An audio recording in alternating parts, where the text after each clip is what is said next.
സുജാതൻ ഈ പശ്ചിമ Bengal governor CV ആനന്ദ boss അദ്ദേഹത്തിൻ്റെ ഭാഗം ശക്തമായി കുറേ ദിവസങ്ങളായിട്ട് ന്യായീകരിക്കുന്നുണ്ട്. ഒരു താൽക്കാലിക ജീവനക്കാരിയുടെ ആരോപണത്തെ തുടർന്നാണ് കേരളത്തിൽ അദ്ദേഹം താമസിയാതെ വരികയും ഇവിടുത്തെ ചില പ്രഭാഷണങ്ങളിലൊക്കെ അദ്ദേഹത്തിൻ്റെ ഭാഗം പറയുകയും ചെയ്തു. എന്നാൽ ഇപ്പോൾ അവിടെ രാജ്ഭവൻ ഒരു ഫുട്ടേജ് CCTVയുടെ ഫുട്ടേജ് ഇറക്കിയിട്ടുണ്ട്. അത് ഇറക്കിയിട്ട് രാജ്ഭവൻ തന്നെ പറഞ്ഞത് ആ ഫുട്ടേജ് ആർക്ക് വേണമെങ്കിലും വന്ന് കാണാം. നേരത്തെ ഇവിടെ അപേക്ഷിച്ചാൽ മതി ഇന്നടത്തുനിന്നൊക്കെ പറയാമെന്നൊക്കെ. അപ്പോൾ പശ്ചിമ ബംഗാളിൻ്റെ പല ഭാഗത്തു നിന്നും വന്ന് 100ഓളം പേര് കഴിഞ്ഞ ദിവസം ഈ രാജ്ഭവൻ റിലീസ് ചെയ്ത CC ഫുട്ടേജ് കണ്ടു. അപ്പോൾ ആ ഫുട്ടേജിൽ ഈ അതിജീവിതയുടെ ദൃശ്യങ്ങളുണ്ട്. അപ്പോൾ അതിജീവിത വീണ്ടും പരാതിപ്പെടുന്നു. അത് ഈ അതിജീവിതയെ ആരാണ് എന്ന് വെളിവാക്കുന്ന ഒരു നടപടിയായിപ്പോയി. അത് നിയമവിരുദ്ധമാണ്, അങ്ങനെ ചെയ്യാൻ പാടില്ലായിരുന്നു. എന്താണ് സുജാതന് തോന്നുന്നത്? അത് അനീതിയാണ്. ഗവർണർ ആനന്ദബോസ് കാണിച്ച ഒരു വീണ്ടും വിചാരമില്ലാത്ത പ്രവൃത്തിയായിപ്പോയി അത്. കാരണം ഒരു പരാതിക്കാരി, അവർ ഈ സംഭവത്തിലെ ഇരയായി കരുതപ്പെടുന്ന ഒരാളാണ്. ഇരയുടെ സ്വത്തും വെളിപ്പെടുത്തരുതെന്ന് കൃത്യമായ ഒരു കീഴ്വഴക്കം മാധ്യമപ്രവർത്തകർക്ക് നിയമമുണ്ട്. പേരും അവരെ ആരാണെന്ന് തിരിച്ചറിയുന്ന ഒരു വിവരവും പുറത്തു വരാൻ പാടില്ല. എന്നിരിക്കെ ഗവർണർ ആ ഭാഗം പരിഗണിക്കാതെ ഇത് അദ്ദേഹത്തിൻ്റെ നിരപരാധിത്വം ജനങ്ങളെ അറിയിക്കുക എന്ന ആവേശത്തിനിടയിൽ ഈ കാര്യം മറന്നുപോയോ എന്ന് നമ്മൾ സംശയിക്കണം. അത് അറിഞ്ഞായാലും അറിയാതെ ആയാലും അദ്ദേഹം ചെയ്തത് ഗുരുതരമായൊരു പിശകാണ്. ചെയ്തത് ആനന്ദബോസ് ആയാൽ പോലും പറയാതിരിക്കാൻ നിർവാഹമില്ല. അതിൽ ഇവർ വരുന്നത് പോലീസ് പോസ്റ്റിൽ പോയി ആ പരാതിപ്പെടാനായിട്ട് അങ്ങനെ പോകുന്നത് അവരുടെ വേഷവും കാര്യങ്ങളും ഒക്കെ അറിയാം. മാത്രമല്ല അവർ ഞാനിനി ആത്മഹത്യ ചെയ്യുമെന്ന് പോലും അങ്ങനെ പറഞ്ഞിരിക്കുന്നു. ആ സ്ത്രീ അവരുടെ ഐഡൻറ്റിറ്റി പുറത്തായപ്പോൾ അവർ ഇപ്പോൾ വെല്ലുവിളിച്ചിരിക്കുന്നത് എനിക്കിനി ജീവിക്കാൻ പറ്റില്ല, ഞാൻ സ്വയം മരിക്കും എന്നാണ്. അപ്പോൾ അങ്ങനെ ഒരു പ്രസ്താവന ഇറക്കത്തക്ക സാഹചര്യം ഗവർണർ സൃഷ്ടിക്കരുതായിരുന്നു. ഗവർണർ ആനന്ദബോസ് ആദ്യം തന്നെ കൊച്ചിയിൽ വന്നും അദ്ദേഹം ആ സംഭവം പുറത്തായതിനു ശേഷം പിറ്റേ ദിവസം തന്നെ കൊച്ചിയിൽ വന്ന് ഈ കാര്യം നിഷേധിച്ചിരുന്നു. പിന്നീട് പല പ്രാവശ്യം അദ്ദേഹം ആ കാര്യത്തിൽ താൻ നിരപരാധിയാണ് എന്ന് പറയുകയും ചെയ്തു. അപ്പോൾ അദ്ദേഹത്തിന് അവസാനത്തെ ചിരിക്കാൻ കാത്തിരിക്കുന്ന അദ്ദേഹം ഇങ്ങനെ കാണിച്ചത് ഒട്ടും നിയമദൃഷ്ടിയാൽ ഒട്ടും ശരിയല്ല. അദ്ദേഹം റിപ്പബ്ലിക്കിനൊരു ഇൻ്റർവ്യൂ കൊടുത്തിരുന്നത് ഞാൻ കണ്ടിരുന്നു. അതിൽ മമതാ ബാനർജിയുടെ പേരൊക്കെ പറഞ്ഞ് കുറ്റപ്പെടുത്തിയിരുന്നു. അതെ, അവരുണ്ടാക്കിയ തിരക്കഥയാണെന്നും പറഞ്ഞിരുന്നു. അത് ശരിയായിരിക്കാം. അത് ഗവർണർ അത് ശരിയാണെങ്കിൽ പോലും ഒരു സ്ത്രീയെ ഇങ്ങനെ പ്രദർശിപ്പിക്കാമോ? ഇല്ല. ഇതിനകത്തൊരു വാദം നടത്തിയാൽ ആ സ്ത്രീ കുറ്റവാളി അല്ലല്ലോ, പിന്നെ എങ്ങനെ ഇരയാകും എന്ന് വേണമെങ്കിൽ ചോദിക്കാം. അദ്ദേഹത്തിൻ്റെ നിലപാടിൽ നിന്നുകൊണ്ട് നോക്കിയാൽ അങ്ങനെ ഒരു കുറ്റത്തിലെ ഇരയായില്ല അവർ പറയുന്നത് കള്ളമാണ്. ആ കാര്യം ജനങ്ങളെ അവരുടെ മുന്നിൽ അവതരിപ്പിക്കാൻ വേണ്ടി ഞാൻ ഇത് വെളിവാക്കിയതാണ്. അത് വെളിവായതോടുകൂടി അവർ ഇരയല്ലല്ലോ, പിന്നെ അവരെ കണ്ടാൽ എന്താണ് എന്ന ഒരു വാദം അദ്ദേഹത്തിന് ഉന്നയിക്കാവുന്നതാണ്.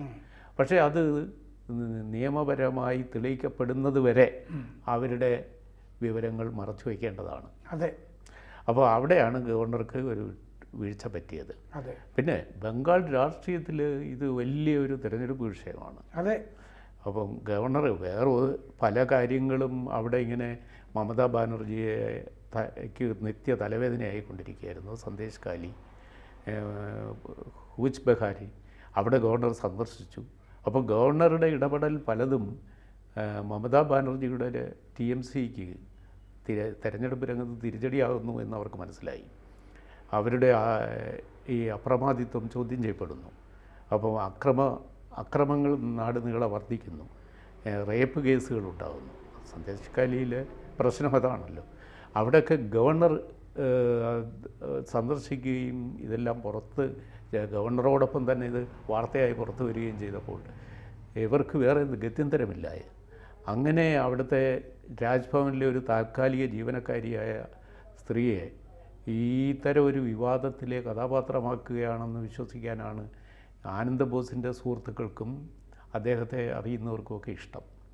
പ്രത്യേകിച്ചും കേരളത്തിൽ ഇത് വിശ്വസിക്കുന്നില്ല. അത് മമതയുടെ പല രാഷ്ട്രീയ തന്ത്രങ്ങളിൽ തറവേലകളിൽ ഒന്നാണ് എന്നാണ് കരുതിയത്. പക്ഷേ അത് ആ ഒരു അഭിപ്രായം നിലനിൽക്കെ ഈ ആനന്ദബോസ് മിണ്ടാതിരിക്കുകയായിരുന്നു ഭംഗി. അതെ, അതിപ്പോൾ ജനങ്ങൾക്ക് തുറന്നു കൊടുക്കുക. അദ്ദേഹം ഇത്രയും പെട്ടെന്ന് ഇത് തൻ്റെ നിരപരാധിത്വം തെളിയിക്കാനുള്ള ഒരു ആവേശത്തിനിടയിൽ ഇതിൻ്റെ നിയമപരമായ വശങ്ങളൊക്കെ മറന്നു പോകാൻ പാടില്ല. ഇല്ല, അതിൻ്റെ അകത്ത് വേറൊരു വലിയ പ്രശ്നമുണ്ട്. അതെന്താണെന്ന് വെച്ചാൽ ഈ CCTV ഫുട്ടേജ് പൂർണ്ണമാണ് എന്നുള്ളതിന് എന്താ ഉറപ്പ്? അതെ, ഇത് എഡിറ്റഡ് ആണെങ്കിലോ? അല്ല, അങ്ങനെയൊക്കെ വരാം. അതുകൊണ്ട് അതിനെപ്പറ്റി ഡിസ്പ്യൂട്ട് ഉണ്ടാകാം. ഈ കണ്ടതാണ്, അതിപ്പോൾ കണ്ടവർക്കറിയാമല്ലോ ഇതിൽ ഇത്ര വന്നു, ഇത്ര ഇത് മറച്ചു പിടിക്കാനും എഡിറ്റ് ചെയ്യാനും ഒക്കെ. അപ്പോൾ അതൊരു പൂർണ്ണമായ നിരപരാധിത്വം തെളിയിക്കലല്ല. അല്ല. അപ്പോൾ അത് ഗവർണറല്ല ചെയ്യേണ്ടത്. വേറെ ആരെങ്കിലും ചെയ്തിരുന്നെങ്കിൽ വേണമെങ്കിൽ നമുക്ക് പറയാം ഇത് പൂർണ്ണമായും ഈ സംഭവങ്ങളുടെ 2 ദിവസത്തെ ഫുട്ടേജ് മുഴുവൻ കാണിക്കുന്നു, അത് എഡിറ്റ് ചെയ്യാത്ത വേർഷനാണെന്ന് പറയാം. ഇതിനിപ്പോൾ ആരെങ്കിലും ഗവർണറെ ചതിക്കാൻ പദ്ധതിയിട്ടവർ അതല്ല റിയൽ യഥാർത്ഥ ചിത്രങ്ങളെല്ലാം ഞങ്ങൾ കാണിക്കാവുന്ന ഒരു അവസ്ഥ എത്തിയാലോ? അപ്പോൾ ഗവർണർ അങ്ങനെയും ഒരു വിഷയമുണ്ട്. കാരണം ഈ ഗവർണറുടെ സത്യസന്ധത ജീവനക്കാർ മുഴുവൻ ഗവർണറുടെ ആളുകളായിരിക്കണം എന്നില്ലല്ലോ. ഇല്ല അല്ലല്ലോ.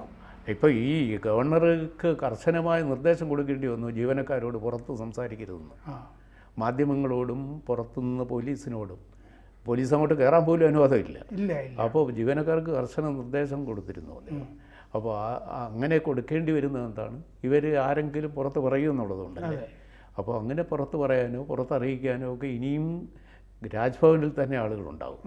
രാജ്ഭവനിലെ ജീവനക്കാരെ മുഴുവനും ആനന്ദബോസ് നിയമിച്ചവരൊന്നുമല്ല, അവിടുത്തെ ബംഗാൾ സർക്കാരിൻ്റെ എംപ്ലോയീസാണ്. അല്ല, ആനന്ദബോസ് തന്നെ പറയുന്നുണ്ട് അതിൻ്റെ പിന്നിലൊരു കോൺസ്പിറസി ഉണ്ട്, ഇവരുടെ പിന്നിൽ വേറെ ജീവനക്കാരുണ്ട്, ഇവരുടെ ബന്ധു സ്ഥാനാർത്ഥിയാണ്. അതെ. പിന്നെ ആനന്ദബോസ് റിപ്പബ്ലിക്കിൻ്റെ ഇൻ്റർവ്യൂവിൽ പറഞ്ഞിരുന്നത് ഇവർ പറഞ്ഞ 2 കാര്യങ്ങളും ശരിവെക്കുന്നുണ്ട്. ഇങ്ങനെ ഒരു തവണ CVയുമായിട്ട് പോയിരുന്നു, അത് അദ്ദേഹം ശരിവെക്കുന്നുണ്ട്. അത് കഴിഞ്ഞ് പിന്നെ സൂപ്പർവൈസറുമായിട്ട് പോയിരുന്നു, അതും ശരിവെക്കുന്നുണ്ട് ആനന്ദബോസ്. അതാണല്ലോ അവർ പറഞ്ഞിരുന്നത്. മറ്റേ ഭാഗമാണ് മറ്റേ തിരക്കഥയുടെ ഭാഗമാണെന്ന് പറയുന്നത്. സൂപ്പറിൻ്റെക്ക് മാറിയതിന് ശേഷം അവിടെ ഉണ്ടായിരുന്നു എന്ന് പറഞ്ഞു. പക്ഷേ സൂപ്പർവൈസറെ ഇവർ കൊണ്ടുപോയതായിട്ട് ഇവർ പറയുന്നത് എന്താണെന്ന് വെച്ചാൽ ആദ്യം മോശമായിട്ട് പെരുമാറിയത് കൊണ്ടൊരു സംരക്ഷകൻ എന്നുള്ള നിലയ്ക്കാണ് സൂപ്പർവൈസറെ കൊണ്ടുപോയതെന്നാണ്. അതെ. അങ്ങനെയാണെങ്കിൽ ആ സൂപ്പർവൈസർ അവർ തിരിച്ചു വരുന്നവരെ അവിടെ നിൽക്കാൻ എന്താണ്? അവർ പറഞ്ഞു വിട്ടതാണെന്ന് ഇവർ പറയുന്നു.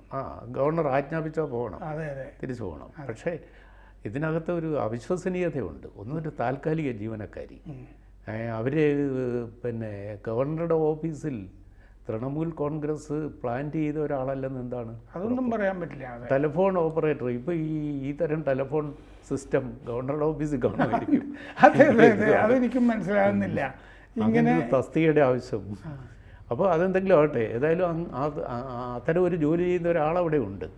ഇവരുടെ യഥാർത്ഥ ജോലി എന്തായിരുന്നുവെന്നും ഗവർണർക്ക് ഒരു പറ്റിയ സന്ദർഭത്തിൽ ഗവർണർക്കെതിരെ ഒരു ആരോപണവുമായി പുറത്തു വരാൻ ധൈര്യവും. ഗവർണർ പറയുന്നത് എന്താണെന്ന് വെച്ചാൽ ഇവർ ഇലക്ഷൻ കമ്മീഷന് ധാരാളം പരാതികൾ രാജ്ഭവനിൽ നിന്ന് കൊടുക്കുന്നുണ്ടായിരുന്നു, അതൊക്കെ ഇവർ ബ്ലോക്ക് ചെയ്യുന്നുണ്ടായിരുന്നു. 272 പരാതികളോ 172 അങ്ങനെ എന്തോ പറഞ്ഞിരുന്നു. ഒരു ദിവസം അത്രയും പരാതികൾ ഇവർ കൊടുത്തതേ ഇല്ലെന്ന് ഇലക്ഷൻ കമ്മീഷൻ അയച്ചില്ല. അപ്പോൾ അവർ വർക്ക് ചെയ്ത് ആർക്ക് വേണ്ടിയാണ്? അതൊക്കെ അവരുടെ ബിഹേവിയർ അതിൻ്റെ പേരിൽ ശാസിച്ചിരുന്നു. അതിന് പകരമായിട്ടായിരിക്കും ഈ ആരോപണം എന്നാണ് അദ്ദേഹത്തിൻ്റെ ഒരു വാദം. പക്ഷേ അങ്ങനെയുള്ള ഒരാളിന് ഒരു ജോലി കൊടുക്കാമെന്നും പറഞ്ഞ് ഒരു ബയോഡാറ്റ മേടിക്കുന്നത് എന്തിനാണ്? എന്തിനാണ് അവർ ബയോഡാറ്റയായിട്ട് പോയത്? അല്ല, അവരോട് ക്ഷണിച്ച് വരുത്തി എന്നാണ്. അത് ഗവർണർ നിഷേധിക്കുന്നുമില്ല. അത് അദ്ദേഹത്തിന് യൂണിവേഴ്സിറ്റികളിലൊക്കെ നല്ല സ്വാധീനമുണ്ട്. നിങ്ങളുടെ യോഗ്യതയൊക്കെ കേട്ടിട്ട് അദ്ദേഹമാണ് എല്ലാ വൈസ് ചാൻസലർമാരെയും നിയമിക്കുന്നത്. എല്ലാവരും പിരിച്ചുവിട്ടല്ലോ. അല്ല, അതൊക്കെ ശരിയായിരിക്കും. പക്ഷേ ഒരു യൂണിവേഴ്സിറ്റി അധ്യാപികയാകാൻ യോഗ്യതയുള്ള ഒരാൾ പിന്നെ ടെലിഫോൺ ഓപ്പറേറ്ററുടെ ജോലിയാണോ ഗവർണറുടെ ഓഫീസ് ചെയ്യുന്നത്? അതപ്പോൾ അവർ ശരിയായിട്ടും തൃണമൂൽ കോൺഗ്രസിൻ്റെ ഒരു സ്പൈ ആണോ എന്ന് വേണമെങ്കിലും സംശയിക്കാം. കാരണം ഇത്തരം ഗവർണർ അയക്കുന്ന പിന്നെ ഇലക്ഷൻ കമ്മീഷൻ അയക്കുന്ന നോട്ട്സ് ഒന്നും പോകുന്നില്ല. ആ ഭാഗങ്ങൾ പറഞ്ഞുകൊണ്ടിരിക്കുന്നത് ശരിയാണ്. പക്ഷേ ഒരു യുവതിയുടെ ഈ ദൃശ്യങ്ങൾ പുറത്ത് വിടുന്നത് പല കാരണങ്ങൾ കൊണ്ടും അത് ശരിയല്ല. അതെ അതെ, അത് അവർക്ക് കാരണം അവര് കൊടുത്ത പരാതി പ്രകാരം അവർ ഇരയാണ്. അതെ അതെ, അല്ല അവർക്ക് നിയമം കൊടുക്കുന്ന ഒരു തിരസ്കരണിയാണ്. നമ്മൾ കേരളത്തിൽ ഒരു പ്രശസ്ത സിനിമാ നടിയെ കാറിൽ പിടിപ്പിച്ചു കഴിഞ്ഞപ്പോൾ പോലും എല്ലാവർക്കും അറിയാമായിരുന്നിട്ടും ഒരു മാധ്യമങ്ങളിലും അവരുടെ പേര് പറഞ്ഞിരുന്നില്ല. അവര് മറ്റേ ബർഖാദത്തിനുമായിട്ടുള്ള ഒരു ഇന്റർവ്യൂവിൽ അത് വെളിപ്പെടുത്തുന്നത് വരെ, എന്നിട്ടും നമ്മുടെ പത്രമാധ്യമങ്ങൾ പേര് പറഞ്ഞിട്ടില്ല. ഇല്ല, എന്നാൽ അവർ ആരാണെന്ന് എല്ലാവർക്കും അറിയുകയും ചെയ്യും. അതെ, പക്ഷേ അതിപ്പോൾ മാന്യമായി ഇപ്പോഴും അതിജീവിത എന്ന പേരിലാണ് അവർ പറയുന്നത്. അപ്പോഴാണ് ഇവിടെ ദൃശ്യങ്ങൾ മുഴുവൻ കാണിക്കുന്നത്. വേണമെങ്കിൽ പത്രമാധ്യമങ്ങൾക്ക് മറ്റേ ദൃശ്യങ്ങളും കിട്ടുമായിരുന്നല്ലോ ഈ നടിയുടെ കാര്യത്തിൽ. അതെ അതെ, മജിസ്ട്രേറ്റ് കണ്ടല്ലോ. അത് കൊടുക്കാതിരിക്കുക. അതെ, മജിസ്ട്രേറ്റ് മാത്രമല്ല അവിടുത്തെ ഓഫീസിലുള്ള ആളുകളും ഒക്കെ ഉണ്ട്. അത് വേറൊരു കേസായി ഇപ്പോൾ നിൽക്കുന്നത്. പക്ഷേ ഗവർണർ എന്ന ആൾ അദ്ദേഹത്തിന് പാലിക്കേണ്ട കുറേ ഡിക്കോറംസ് ഉണ്ടല്ലോ. അപ്പോൾ അതിൽ ഏറ്റവും പ്രധാനപ്പെട്ടതല്ലേ നിയമങ്ങളെയൊക്കെ അനുസരിക്കുകയും പരിപാലിക്കുകയും മാതൃകാപരമായി ഇക്കാര്യങ്ങളിൽ പെരുമാറുകയും ചെയ്യുക, ധാർമ്മികമായി കൈകാര്യം ചെയ്യുക എന്നുള്ള കാര്യങ്ങൾ അറിയാത്തില്ല. ഇന്ത്യൻ അഡ്മിനിസ്ട്രേറ്റീവ് സർവീസിൽ ദീർഘകാലത്തെ അനുഭവജ്ഞാനമുള്ള ആനന്ദബോസ് കൊല്ലം പോലെയുള്ള ഒരു പ്രധാനപ്പെട്ട നഗരത്തിൽ കളക്ടറായി തുടങ്ങിയ ഒരാൾ. അപ്പോൾ അദ്ദേഹത്തിന് ഒരു ഗവർണറായിരിക്കെ ഇതുപോലെ ചില അപഭ്രംശങ്ങൾ എന്തുകൊണ്ട് സംഭവിക്കുന്നു, അത് വളരെ കഷ്ടം തോന്നുന്നു നമുക്ക് ആലോചിക്കുമ്പോൾ. ആദ്യം അദ്ദേഹം നിഷ്പക്ഷമായിട്ട് മമതയോടുകൂടിയൊക്കെയാണ് പോയിക്കൊണ്ടിരുന്നത്.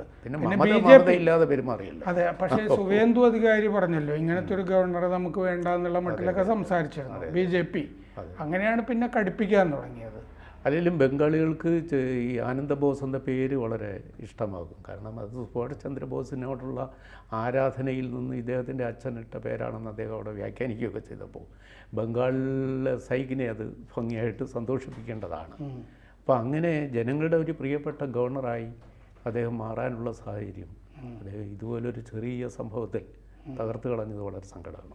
അദ്ദേഹം പണ്ട് കൊല്ലം കളക്ടറായിരുന്നപ്പോൾ ഫയലിൽ നിന്ന് ഫയലിലേക്ക് പരിപാടിയൊക്കെ നടത്തിയതായിട്ട് ഞാൻ ഓർക്കുന്നുണ്ട്. അതെ, അഹമ്മദ് നഗർ പരിഷ്കാരം. അപ്പോൾ ഇപ്പോഴും അവിടെ പീസ് റൂം എന്നൊക്കെ പറഞ്ഞ സന്ദേശ് ഗാലി വിക്ടിംസിനൊക്കെ അവിടെയും പുതിയ പരിപാടികളൊക്കെ അദ്ദേഹം പരീക്ഷിച്ചിരുന്നു. പക്ഷേ ഈ ഒരു പുതിയ പരിപാടി ഈ CCTV ഫുട്ടേജ് ലീക്ക് ചെയ്യുന്നത് അദ്ദേഹത്തിന് വിനയായിരിക്കും.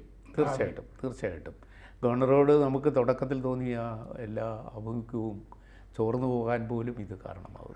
അദ്ദേഹം അതിജീവിതയോട് മാപ്പ് പറഞ്ഞാൽ തീരുവോ? ഇത് അത് അവരാണ് തീരുമാനിക്കേണ്ടത്, നമുക്കിപ്പോൾ ഒന്നും പറയാൻ പറ്റില്ല. അവർ തീരുമാനിക്കട്ടെ. അതെ.